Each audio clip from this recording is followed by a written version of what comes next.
I never actually tried to teach my child to read. Now, that might sound strange because I created this talking phonics book and I've been talking about teaching children to read. But hear me out. The biggest concern that I have, that most parents have, is that my child won't sit with me. They have to sit and focus to learn to read, right? But here's what I discovered: children don't read because they know letters, their parents have a technique or the curriculum, or they found the best teacher. They read because they love something that they are reading. When they love, they can focus. I'll show you what I mean. One of my favorite memories is dropping my son off at Montessori school early in the morning. This was in Nebraska. My son was just 2. Cold winter, 6 o'clock in the morning, the sun wasn't up yet. The school would be barely open. I had to drop him off and leave, but instead of just leaving, I would sit with him for a few minutes just to make that transition easy, right? I would say, "Can I draw 1 picture?" And he says, "No, 3." I would say yes, because I want him to feel like he got a good deal. Now, he would get very specific. Hammerhead shark, black-tip reef shark, whale shark. Honestly, I didn't even know how to draw those, but we try, right?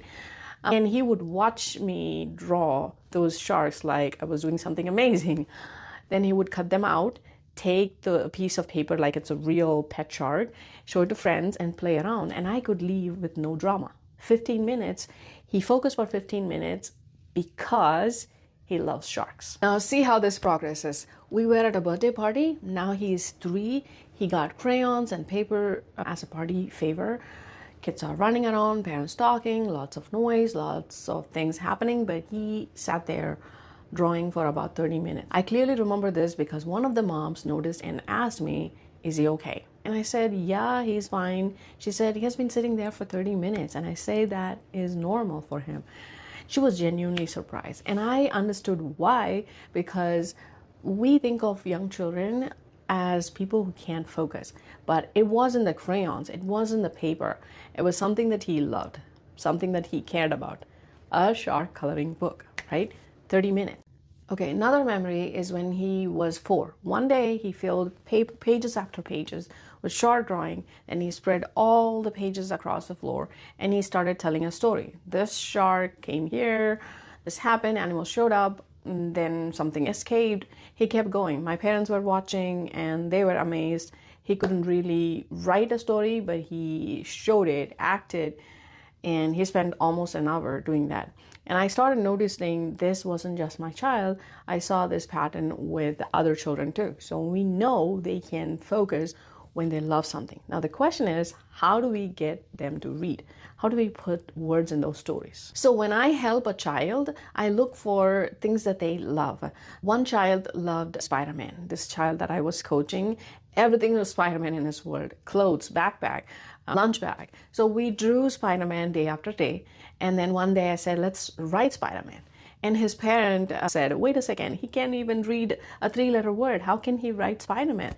And honestly, that's the point.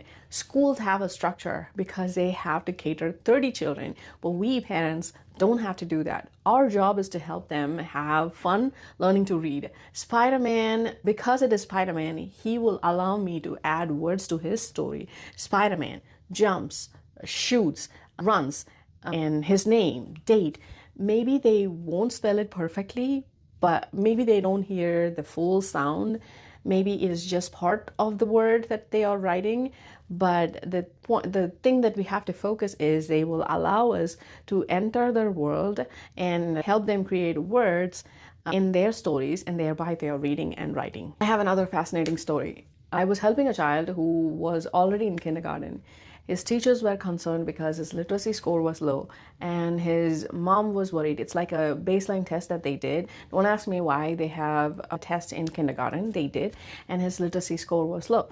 His mom approached me and I visited them for 30 days and I helped them. Right off the bat, I noticed that he loved his baby sister, a newborn baby. Her name is Samantha. He called her Sam. So one day I said, "Let's draw Sam." He drew a picture of his sister, then said, "Let's write Sam. He wrote the letters himself and then he read it. And then he yelled, Mom, look what I did. His mom came running. He was so proud. She saw it. She was so happy. She put the paper on the refrigerator and later showed it to his dad. I still remember that moment, but not because he wrote a 3-letter word, but because he was so proud. Okay, that was a moment I thought, okay, he got it. So when I say I never actually tried to teach my children to read, what I meant is I wasn't forcing them to sit and learn. Like most people think, I was paying attention to what they love. Sharks, Spider-Man, Baby Sam. And every time we started there, reading became easy. Writing became easy because they weren't learning words from me, but they were learning words that they needed. Words that help them to create their story. What's that help them share an idea? What's that help them express something that they cared about? That's the biggest lesson that children taught me.